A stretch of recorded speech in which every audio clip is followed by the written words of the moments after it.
Swiss German Storytime mit dem Thomas.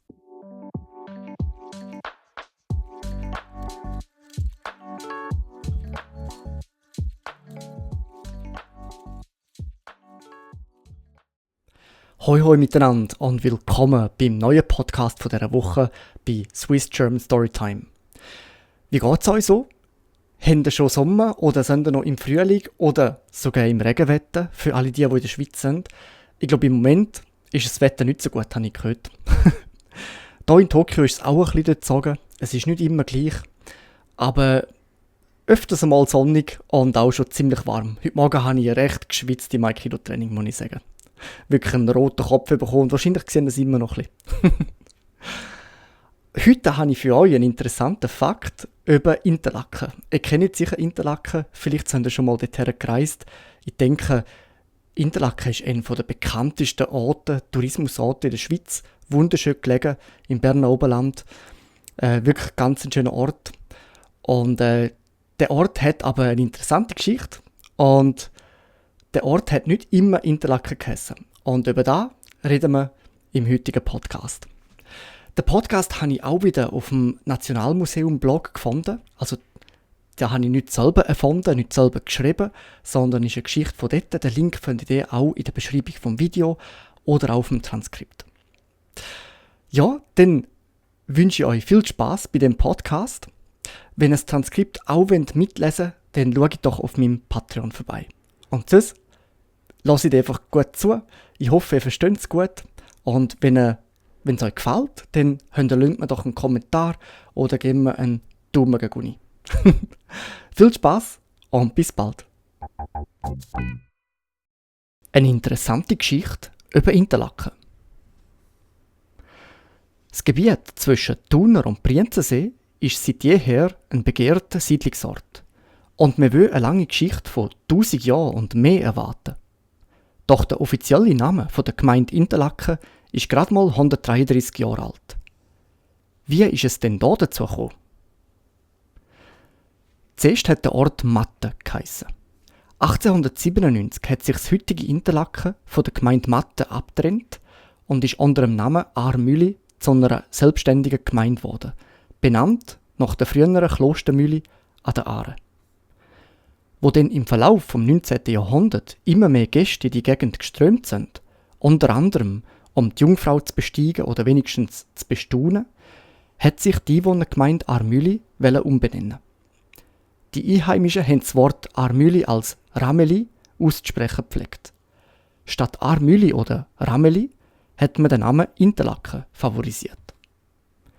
Der neue Name ist keine Erfindung von einem Kurbüro oder einer Werbeagentur gesehen, sondern hat sich auf das mittelalterliche Augustinerpriorat Interlaken bezogen, wo schon 1133 in einer Urkunde Interlacus Madon genannt worden ist.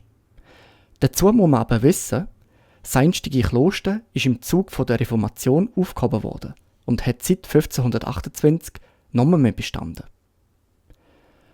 So hat der Rückgriff auf den Klosternamen ein bisschen zufällig gewirkt. Aber natürlich, Interlaken ist damals auch gebräuchlich gewesen, wie der Einwohnerrat erklärt hat, weil der Amtsbezirk so geheissen hat. Sogar der deutsche Dichterfürst Johann Wolfgang von Goethe, mit seinem Sinn für wohlklingende Bezeichnungen, hat nach einer Reise 1779 den Ort Interlaken erwähnt. Und 1816 hat es ihm der Engländer Lord Byron gleich getan. Zudem hat Interlaken viel weltläufiger, internationaler und damit touristisch attraktiver tönt als Aarmühle.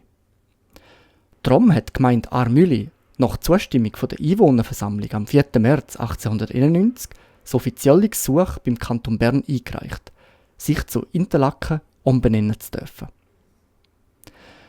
Daraufhin hat die Regierung vom Kanton Bern ihren Regierungsstatthalter Jakob Richard von Unterseen um eine Stellungnahme gebeten. Doch der hat sich Zeit gelassen. Oder er hat sich nicht entscheiden. Auf jeden Fall ist er am 13. Oktober ermahnt worden, worauf der Statthalter sein Gutachten in der nächsten Zeit in Aussicht gestellt hat. Er müsse sich eingehend mit der Geschichte befassen und weitere Meinungen einholen. Doch der Regierungsrat hat nicht länger warten und hat das Gutachten in 8 Tagen verlangt. Darauf hat sich der Statthalter doch noch zu einer Stellungnahme durchgerungen.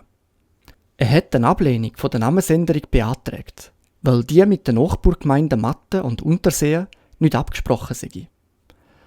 Aber der Regierungsrat hat sich nicht davon beeindrucken lassen und hat am 5. Dezember 1891 der Umbenennung zugestimmt.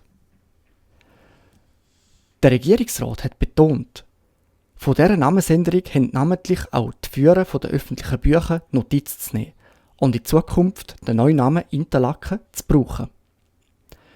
Seither heisst das einstige Armüli wohlklingend Interlaken. Und der Ort ist in der Folge aus dem Schatten vom benachbarten Unterseen herausgetreten und hat sich zu der führenden Tourismusdestination der Region entwickelt. In Interlaken hat man die Namensänderung nicht bereut, weil man damit mehr als einen Gemeindenamen kreiert hat, nämlich eine eigentliche Marke. Im Jahr 2016 hat man 125 Jahre Gemeindenamen Interlaken gefeiert.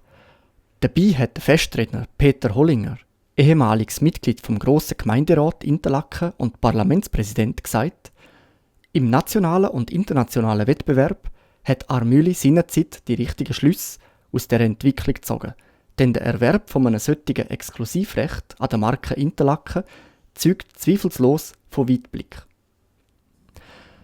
Übrigens ist Armüli nicht der einzige Ort in der Schweiz gewesen, wo vornehmlich aus touristischen Gründen eine Umbenennung vorgenommen hat. Vor allem die Schweizer Badeorte haben schon im Namen ihre Qualitäten benannt haben. Darum ist aus Ragaz im Jahr 1937 Bad Ragaz geworden, aus Birrenlauf 1938 Schins nach Bad und aus Zurzach im Jahr 2006 Bad Zurzach. Im Tessin ist 1929 aus dem luganesen Vorort Calprino das wohlklingende Paradiso geworden. Aber das spektakulärste Beispiel von einer Umbenennung stammt aus dem Jahr 1890, also ein Jahr vor den Berner Oberländern mit Interlaken. Der Ort Schweiningen haben die Bündner fortan ausschließlich Savonin genannt. Sie haben die rätoromanische Namensvariante präferiert, was in der Tat bedeutend anmächerlicher getönt hat für die Gäste aus dem Unterland.